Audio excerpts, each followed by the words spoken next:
honestly, I believe that as dietitians, we do have the power to change the world. And I'm not kidding. I mean that sincerely, because nutrition transforms people's lives. Do you ever have so many questions and no one to ask, so they're just wasting away on Google searches you'll forget about in an hour or so? We had that same problem, and that's why we created the RD2BE podcast, a resource for dietetic and nutrition students looking for answers that their peers don't have. We are students Macy and Emily and registered dietitian Carl Barnes. We engage in conversations and learn from RDs. Join us weekly as we gain insight into the unique journeys of registered dietitians all over the country.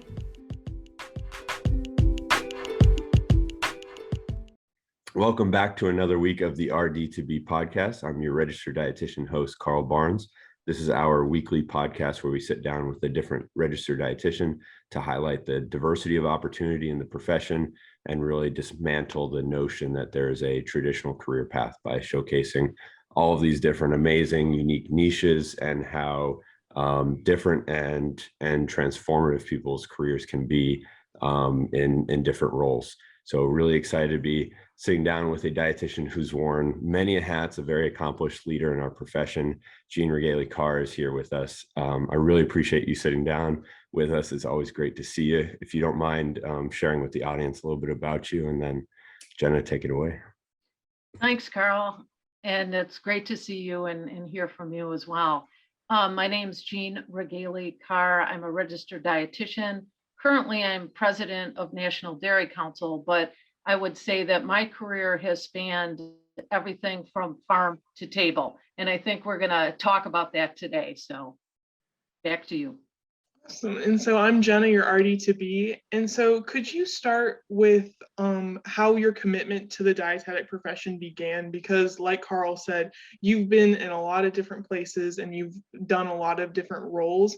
And so when it came to you actually starting the career as a registered dietitian, where exactly did it begin?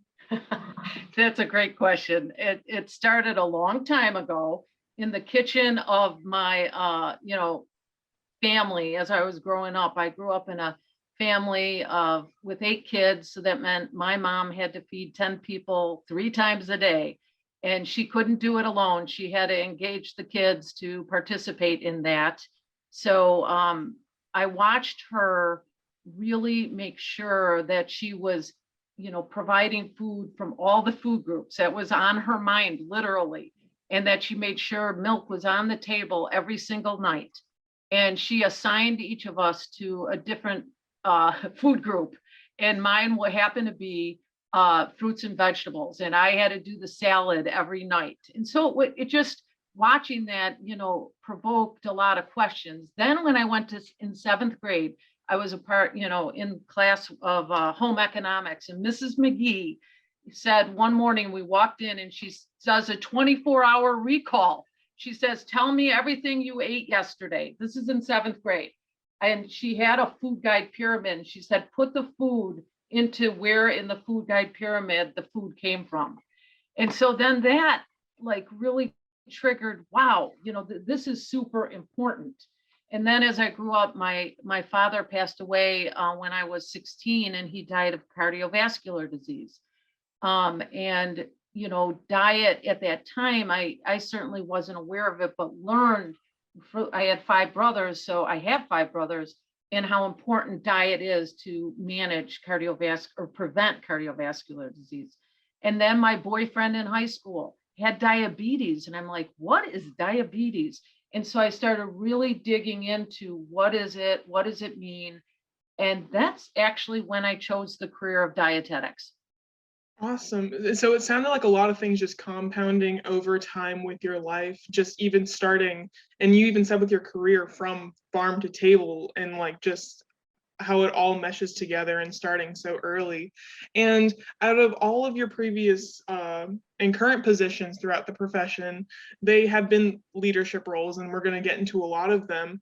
But one of your first ones was being director of the American Heart Association. And so prior to that role, you were previously a clinical dietitian. And so a lot of people have heard of the American Heart Association, and they know how much it's just in day-to-day life and how especially nutrition students hear about it. And so how did you transition from being a clinical dietitian into being the director of such a profound organization? It's all about who you know. But it was my preceptor in my internship called me, and I was working in clinical dietetics, and she called me and said, hey, there is a position open at the Chicago Heart Association that I think you'd be great for. I mean, she, it was through that relationship that she made the call to me proactively. I was not in touch with her exactly at that time. And so from there, I took that job, and she was right. It really was aligned with my skills and abilities. Awesome. And when it came to using those skills and abilities, what specifically in that role did you utilize, and how did it kind of move you to your other future leadership roles? Through the Heart Association, I learned the important and unique role of the dietitian, and I understood how important nutrition was to the prevention of cardiovascular disease because my father had died of it. So, I had a lot of emotional investment in that, and I could see that the difference a dietitian employed there could make to make sure that we were providing science-based and, just all the factors that make a person decide what to eat, which isn't just science-based, but it's understanding their lifestyle, their background, what availability. And so I began to learn that. I mean, really apply that in that job. And it really made me stand out different from everybody else in that organization. And I could see I could make a real impact. And one of the other massive thing I learned through the Heart Association that took me into the future was the importance of volunteering. I saw all these people that I worked with, the majority of people were volunteers. They were the who's who of nutrition and medical experts in Chicagoland area with some of the leading medical institutions. And so I got to meet all of these people and hear what they were doing and how they were making a difference. But I also had to learn how to keep them engaged and want them to volunteer their time for this organization. And then I saw how much they got back. It had to be a win-win. It had to be that they got something out of it, and also that we did for the Heart Association. So it enabled me to also network, right, with all the who's who, and I got to know all these people across the city. But also then it taught me about leadership, and I saw these people that were the volunteers, what kind of incredible leaders they were, and that through a volunteer organization, they were able to apply leadership skills and get that experience. And then ultimately, I applied that to saying, hey, and also media was really important. They were, TV at the time was really starting to cover nutrition. So I started a dietitian media network, and the dietitians really appreciated learning the skills. And so they were, I got some more leading dietitians to get involved. So the three things I really learned from there was the value of the dietitian, the importance of volunteering, and the opportunity for networking and leading. And I definitely think nutrition students can take a lot from that, because the networking, the volunteering, and learning the importance of dietetics, that can start as a freshman in your undergrad. Absolutely. You know what I think about today, some of one of my best friends is someone I went to school with in nutrition, and then she volunteered at the Heart Association and actually worked with me probably through my whole career. So networking is so important in your life.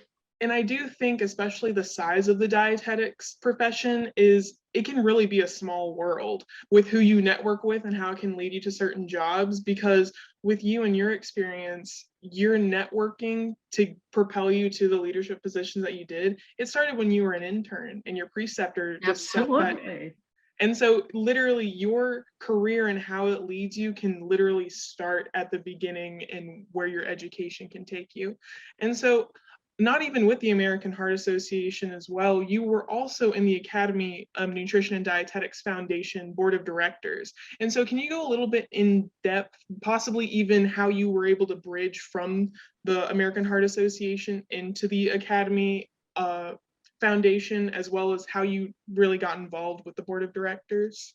Well, it goes back to the Heart Association too, in the value of volunteering. And when I talk to students and young professionals, a lot of times, they're struggling because they're trying to get a job and make money, but also to get that job, you need experience. And sometimes, you can't get the experience, et cetera. It's a cycle. So I'd say volunteering is such a great way to get the experience that is very applicable as any paid job, depending on what you do. So, I took that learning and said, okay, look at how much experience and opportunity there is in volunteering, and where should I volunteer? And so obviously the Academy it's in Chicago. So that was another big thing. So I was actually able to visit the organization, but then I began to meet all these amazing people within the dietitian network through the Academy. One of the benefits of the Academy is not just the programs that are there, but also the opportunity to meet people, to network, and for those leadership positions. So then as I got involved with the Academy, I met these incredible leaders, who had been in the profession a long time, and they saw my interest in volunteering and they took me under the wing. I mean, basically, I didn't know them that well. I just met them, but they reached out because I had an interest and a desire to do that. And so, dietitians from across the country that were volunteering, took me in and said, hey, here are some things that your skills align with within the Academy that you could volunteer for. And I took it and ran with it. Awesome. And how exactly did you run with it? Like, what skills did they specifically see in you that made you stand out and they saw you as being the one that could really flourish in the Academy? I think it was that the value that I saw in volunteering that I got from the Heart Association was apparent, that this is a valuable thing to do, it's worth your time, and effort. And that I was willing to put in, you have to put in the time. It's not something you need to invest in it, and they will invest in you. And so they saw that interest, and then also just the leadership skills, because I had been working with all these experts in the Chicagoland area. I had developed a lot of leadership skills and understand the kind of the quid pro quo, the opportunity. I offered something which was my time and energy, and they offered me opportunity. And I think that's definitely like the type of transactional relationship that again, like RD2Bs and nutrition students can learn early on. And also it's a great lesson to also take away that they saw you putting in that effort, because I do feel like a lot of nutrition students, especially when they're stressed about getting into that dietetic internship that they do want to volunteer, they do want to go into extracurriculars, but the biggest thing guiding them towards that is, I want to check the box saying that I did that extracurricular, or check the box saying that, hey, I did volunteer. But kind of just aligning it to, make sure that you volunteer for things that you have a passion for, that you're willing to invest enough time into so that you can get that payout at the end. That is such an important point. And I think that you have to be selective, because there's lots of opportunities out there, right? So you really have to have a focus. Where is it that you can best leverage your skills and interests? Like, I could also do things I wasn't doing in my job that, and get more skills, like sitting at, raising. Actually, one really specific area was in the area of fundraising. I had never raised money, and but I was interested in learning how. And there was a dietitian, Ellen Luros, who just said, I'll teach you. and I said, I'm interested. And she said, well, then I'm going to teach you how to raise money. And the next thing I know, I'm going and doing things to raise money for the Foundation for Education and Scholarships and awards for dietitians. And I felt great about that because I knew, I needed financial aid. And so if I could help students to do that. So my point is really, you do have to be selective. Where is the best opportunity? And then, sometimes you take anything just to get started, but then as you go on, you can start to really hone that into what is the best match for you and the organization. That's a great thing to mention as well, because especially at the beginning, it's kind of just getting your feet wet, because Yeah. you really won't know exactly what you're interested in until you put that first step in and actually get that exposure, because it's kind of hard to be selective when you haven't even put yourself into anything to be selective about. And you can just keep it to a short, just do the project and go, oh, I didn't like that. Let me try something else. I totally agree. It's like, just go in, do it, feel around. And then you also, sometimes it's the people you meet in that opportunity. It isn't even the work, but there are amazing opportunities because dietitians have such a breadth of different interests and experiences. And so you can, like I said, try new things that you might not have been doing in your while you were in school or in your first or beginning jobs. Definitely. And actually, we've been talking a lot about your volunteer experiences as well, and probably the fact that you had a whole other career alongside all of these extracurriculars and like things you were volunteering with. How do you remember exactly how just like you balanced your career with these volunteer activities? Because I think what a lot of nutrition students experience is they just want to grab whatever opportunity they can, but then again, they find themselves not being able to invest everything they can into those opportunities. And so, it's best to be selective with that. But even when you are selective with those interests and you pour your time into those volunteer opportunities, how exactly did you balance all these great, amazing things you pursued volunteer-wise also with your career, kind of like that work-life balance? And a lot of times, not only are you, you're just beginning your career, you're beginning to volunteer, and maybe you're even beginning a family. And it's a lot of things are going on. And because of that, it's not to me as much of balance as it is a managing. So understanding and selecting and being focused. Okay, I want to do a lot. I want to do everything, but I can do one thing at a time. And for every action, there is a reaction. So you have to understand that it's going to impact some other part of your life. But one of the ways I was able to balance that is that I knew I had learned through my jobs how important networking was. Luckily, I learned that super early on. And I really saw that power through the Heart Association. But from that, every job after that, I developed a network, different depending on the work I was doing, of dietitians. And I saw that I needed, and I could reach out to any dietitian, if I was working the area of sports medicine, sports nutrition, then I would just look up who's the top sports nutritionist in the country. I'd call them, literally say, I'm a dietitian. And they would talk to me. And then I tell them what the situation was. So in every job, I developed and identified a dietitian network of experts, because I can't be expert in everything. I can just be expert in some things. And then there's this incredible network of dietitians through my volunteer work that I got to know at the academy and through the academy, organization. And so it was a win-win. So it was the work, the volunteer work I was doing, I was benefiting from in my job too. And then I always looked in my jobs to make sure that they supported that volunteer work. And so they would even my jobs began to value that work to allow me time and even give me budget to do that work. So now my volunteer work was a part of my jobs. That's awesome. And how exactly was that through communicating with your job and with the volunteering? Well, it was really through, you learn early on the unique value of the dietitian.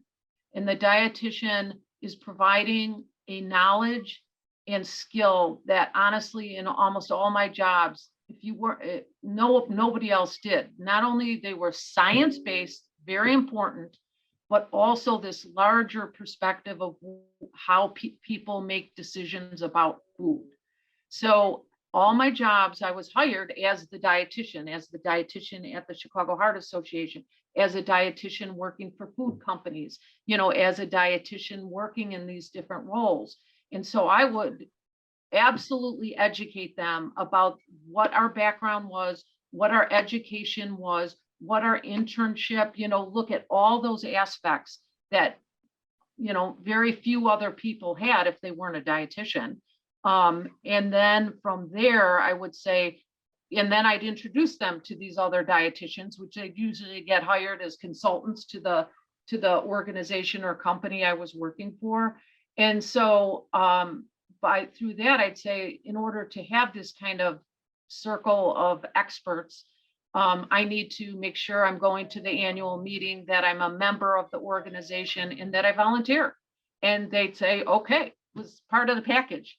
Mm-hmm. And would you say that that's kind of how you maintain that network? Because you definitely hopped from many different leadership roles, and you definitely formed different and unique networks with each one. And so did you maintain those networking connections by just always following up or staying involved with each network? I stayed.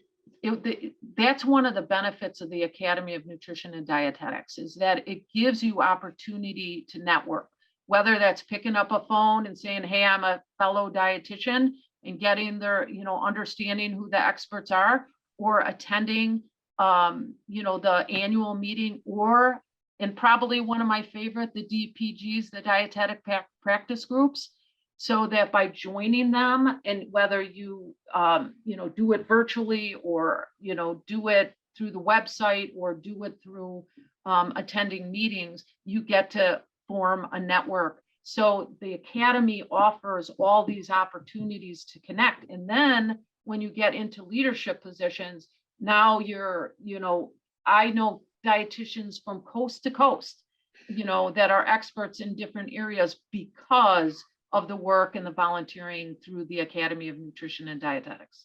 Yeah, definitely. And another resource as well the Academy offers are their scholarships and the funding that they can offer students. And so you actually do have a lot of background, like experience specifically with the scholarship side of the Academy.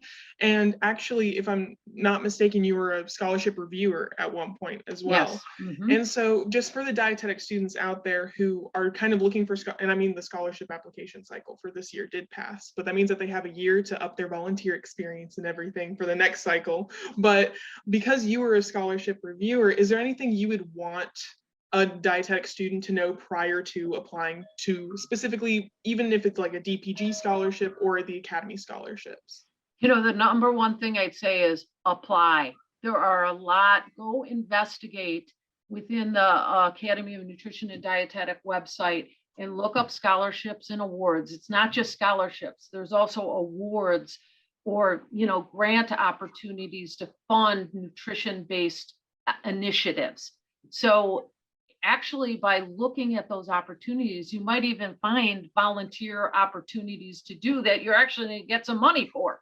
So my number one recommendation is investigate it and pursue it, because sometimes you feel like, oh, I'll never have a chance. Yes, you do have a chance, but you need to apply. If you don't apply, you don't have a chance. So you got to apply. And I have just seen so many. I have reviewed a lot of these awards and scholarships, and there's just, the Academy wants to fund, innovative ways to educate people about nutrition. And so look them up and investigate them and apply. Mm-hmm. And definitely also all the things you were mentioning about the volunteering and the networking, all of those things can be used to make the application process stand out. 100%. I just was reviewing some applications actually last week. And that is very important in how, you're looking at, and again, this is how you can align your day job in nutrition with the volunteer work, because it's all striving to enhance the nutrition of people, right? To transform people's lives through food and nutrition. So keep that in mind as you do that work. And another thing I tell you, this is just a hot tip, okay? Make sure you track and keep track of all those things. Everything you're doing, write it down in, a list. Literally, I did this nutrition education program and that, whether it's volunteering or being paid through your church or through the academy, whatever it is, keep track of it. I just had the exercise of going back 20 years to track everything I did. And it was I wish I had tracked better. I mean, I did it, but not good enough. So it can really help you in articulating the skills that you're going to bring, experience that you're going to bring to getting the scholarship, the award, or the next job. Absolutely, definitely. And so I kind of also want to, and this has been the elephant in the room, as you are currently president of the National Dairy Council. So, and kind of bridging it with the academy, was there anything that you did in the academy or your experience in the academy that transitioned you to the National Dairy Council? Or was there anything with the National Dairy Council that made you more involved with the academy? Like, how would you say that your experience with the Dairy Council and the academy were connected? Wow, in so many ways. But it all, you look over your career, and I have that opportunity to look over many years and see how you are on a path. And again, it goes back to the network of dietitians, the unique role we play, and what we can bring to the table. So all of that was vitally important in every single job, including the National Dairy Council. And as I explained about, how I would tell them how important not only keeping up in my continuing education was, but in keeping my network sound, and vital, then that makes you more valuable. And so for every job, including the National Dairy Council, there are over 100 dietitians that work for National Dairy Council across the country. So there's a huge network of dietitians there too. And so that was important that you not only, had the experience, but you had a network of people that would be respected when you stepped into that job. And how exactly did you start your career in the Dairy Council? Like, yes, that's a funny story, because I think about it, and I took the job with National Dairy Council because I believed in the product. At the time, I had 3 small children. My daughter was 4 and my 2 boys, 6 and 8. And milk was I knew was really important to making sure they were strong and, nourished well. And so I believe strongly in the product. So when I took that job, it was because, yes, dairy provides a unique and vital role for healthy children and people overall. But you know why I stayed? I stayed because of the people. And I mean the farmers first. I got to understand what it took to grow and produce food, and what kind of commitment farmers make as a family, to bring food to our tables and make sure, even during COVID, that you had food on the shelves. And so I got to know these people that dedicated literally their lives 24/7 to make sure that when you go to the grocery store, there is food on the table. And so I say I came for the product, but I stayed for the people. And it was my honor to use my nutrition expertise and my voice and my network to communicate the vital role that dairy foods provide in a healthy diet, and the role of farmers in making sure that the food is there. And what I found was an incredible affinity of farmers and dietitians. And even in my job, I found that I would ask people in many of the presentations I did, how many at dietitian groups, how many of you were raised on a farm? And in the past, so many people had connections to the farm, and they were so they believe so strongly in the role of, food and nutrition and health. And so I found that very interesting that a lot of dietitians came from a background like that.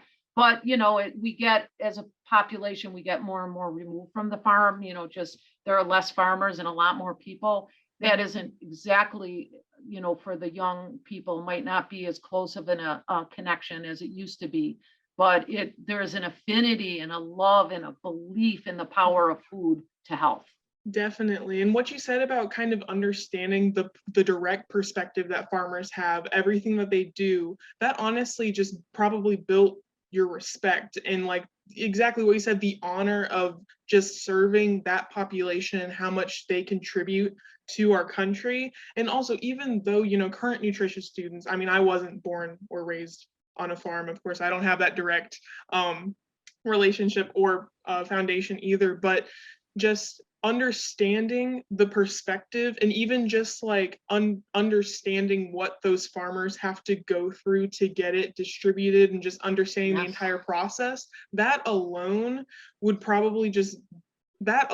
just me understanding that would make me want to serve that population and help that population. And it's a great lesson to take away of just understanding the population that you're helping and just understanding firsthand, first perspective, what they're going through, everything that they are doing.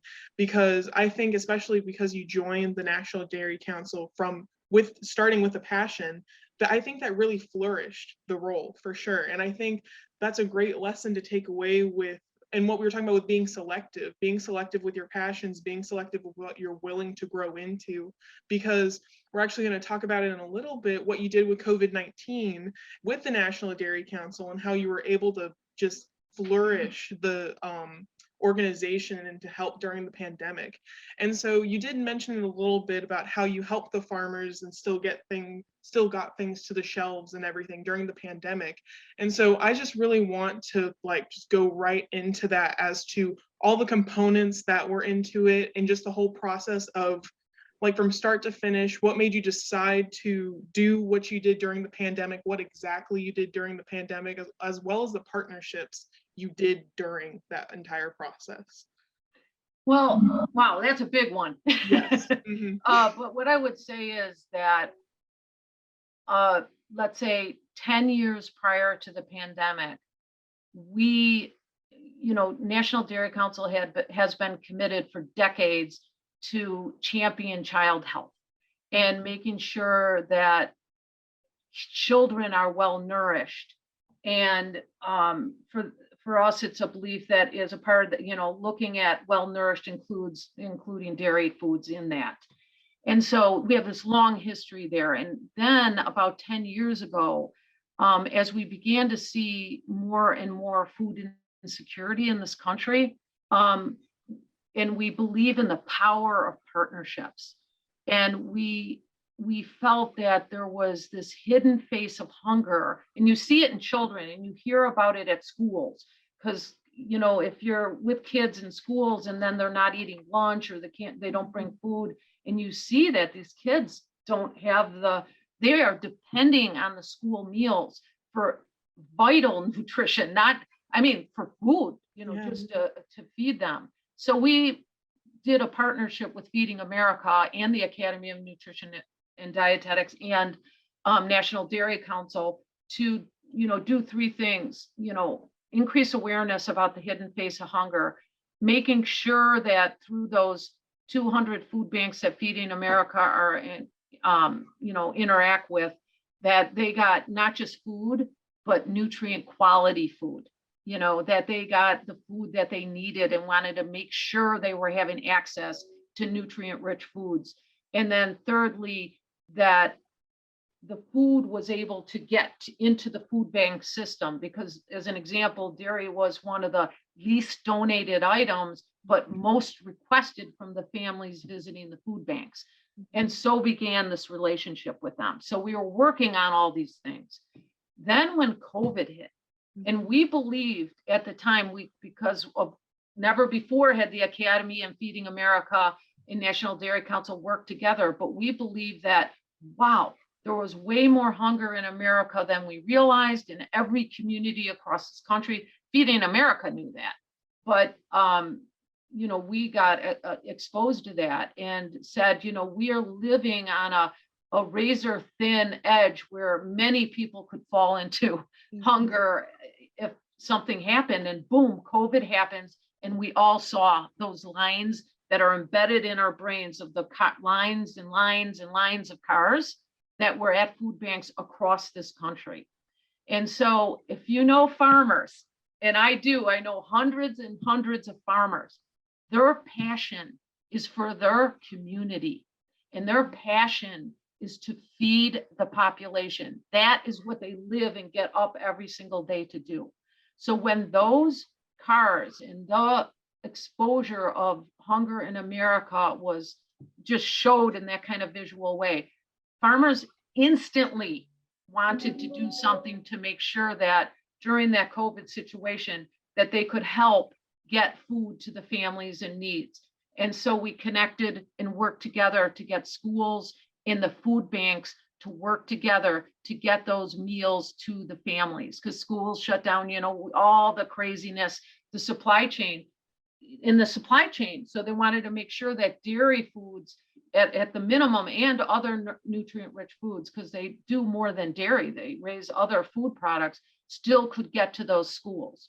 So in every community, it's not one size fits all. It depended on across it, because we have these national dairy councils and you have schools all across America. So the National Dairy Council and schools could, and Feeding America could all work together in partnership to figure out what to do. And that's literally what they had to do, was sit there and say, how do we make sure we get food from the farm?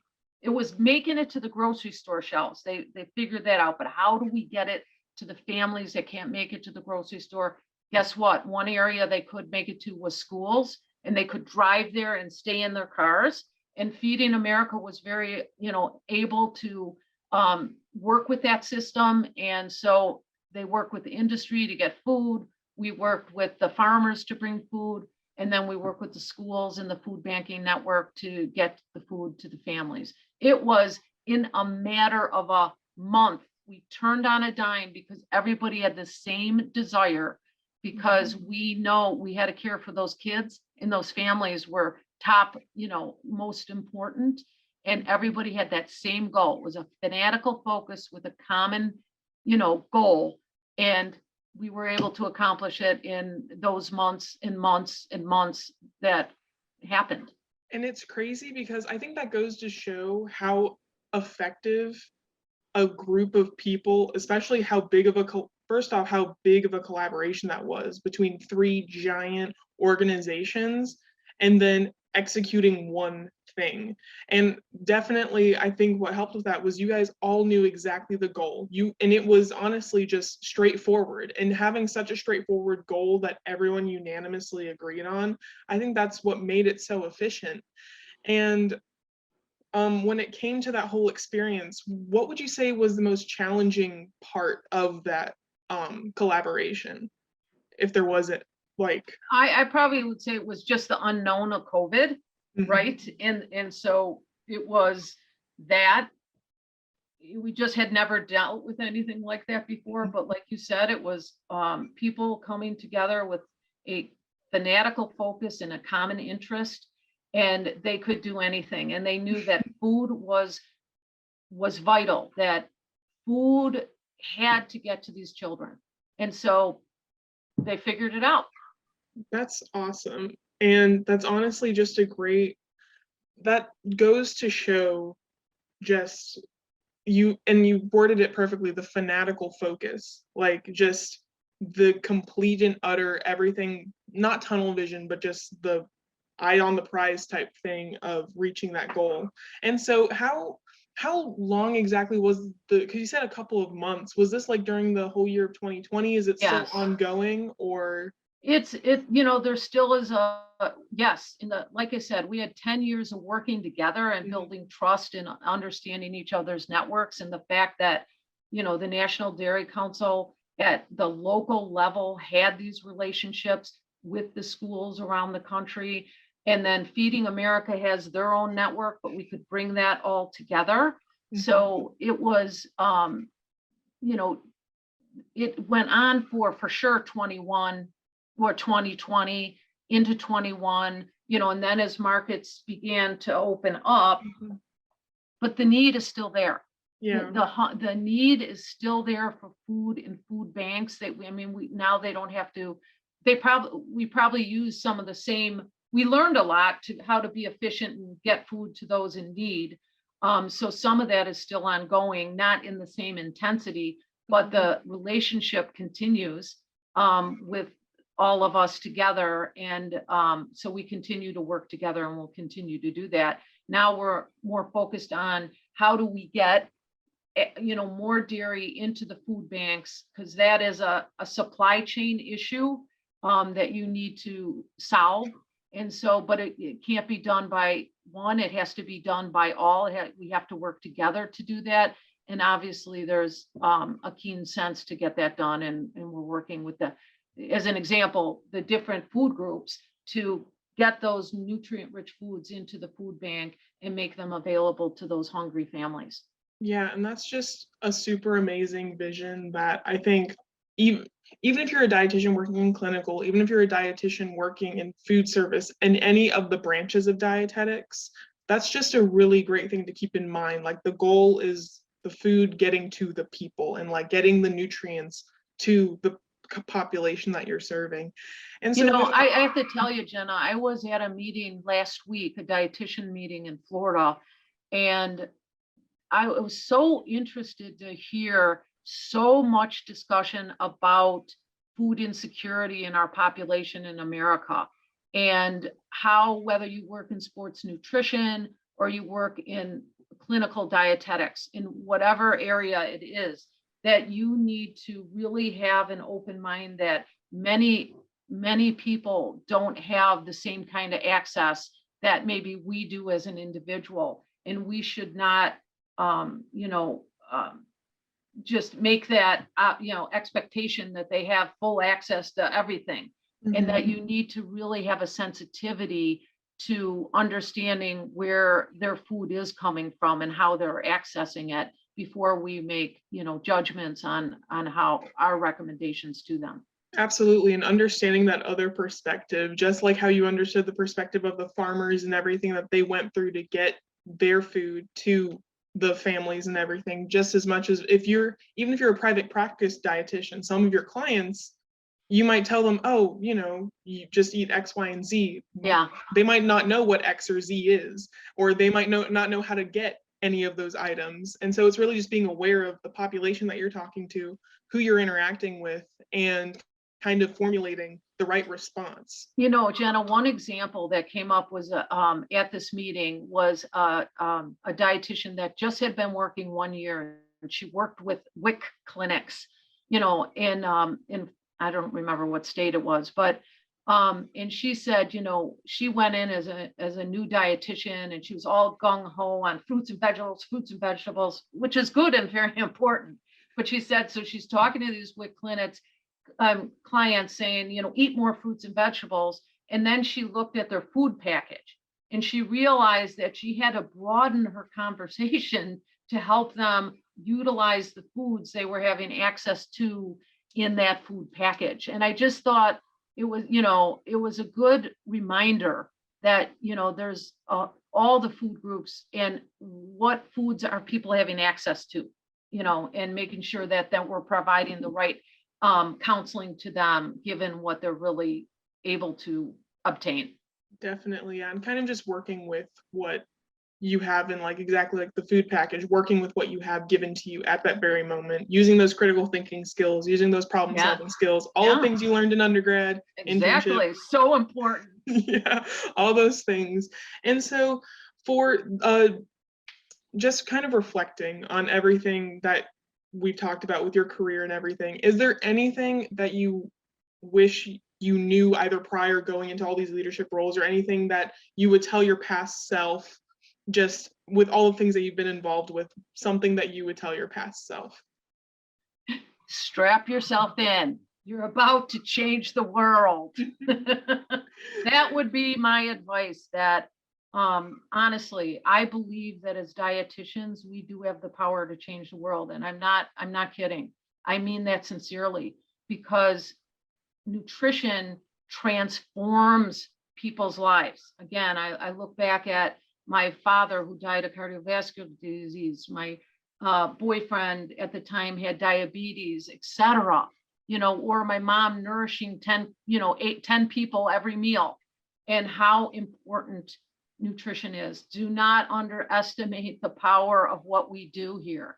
And I could look over my career and tell you, I tell myself, wow, I had and I did have the ability to change the world. And more recently in my career, that meant to me the changing conversation about food that we've seen over the last 10 years to not only be about nourishing yourself as an individual, but also about nourishing your family, your communities, the planet, and even future generation. That all falls on the shoulders of nutrition and food.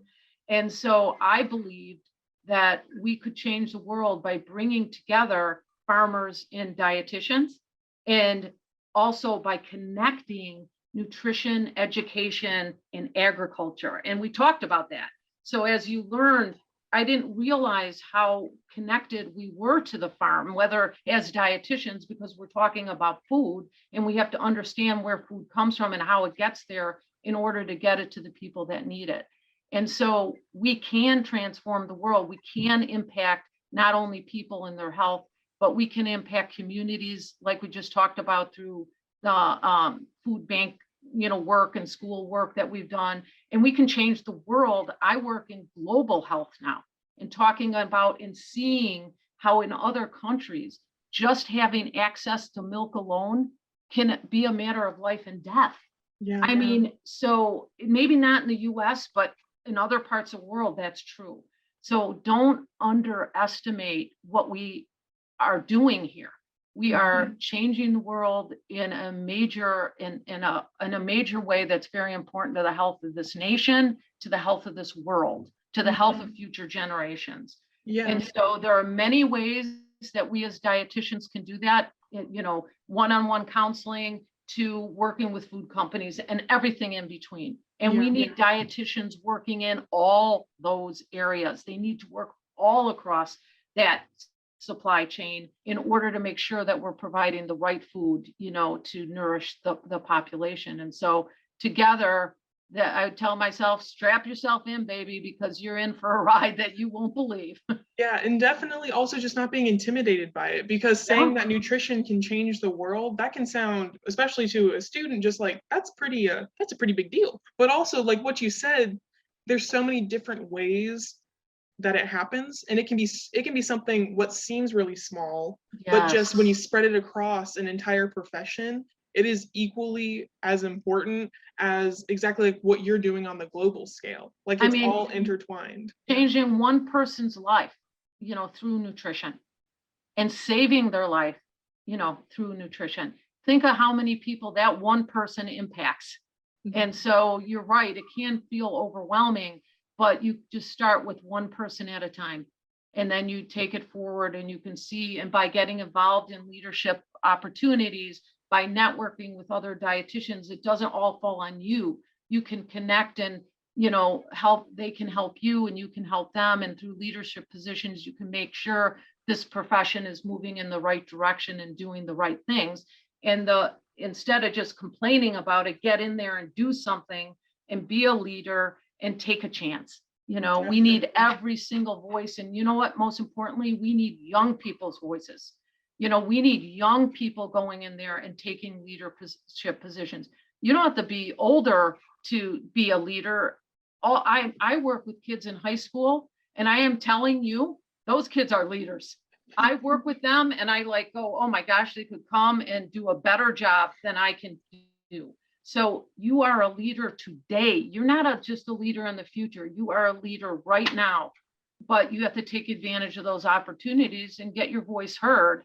And pair up with others. And that's why I love the RD2BE, because it's bringing maybe the older, more experienced people with the younger, So together we can continue to change the world. That is the power. Mhm. And I just can't underestimate the power of that. And it's like bridging that gap, because the thing being is the people who've been in this profession for a long time, they can give great advice to the younger population, but also the younger or less experienced population, new, like kind of the new different things that they can bring to the table, or like different ways to improve the dietetic community. Because also, and you did mention it before, nutrition is an ever-changing subject. It is never going to stay the same, and you're going to constantly need these new ideas. You're going to need these new perspectives to be able to adapt and overcome those changes that happen in the profession.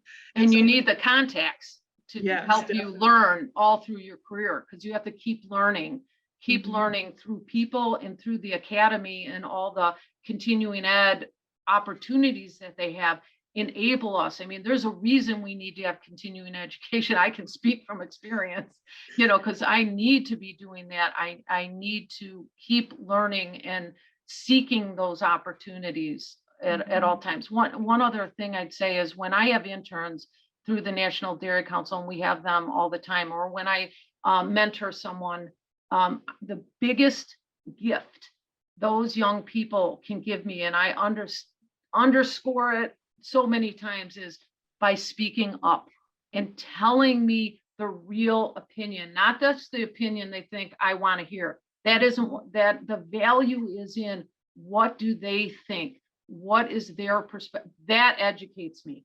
That is a gift that keeps on giving.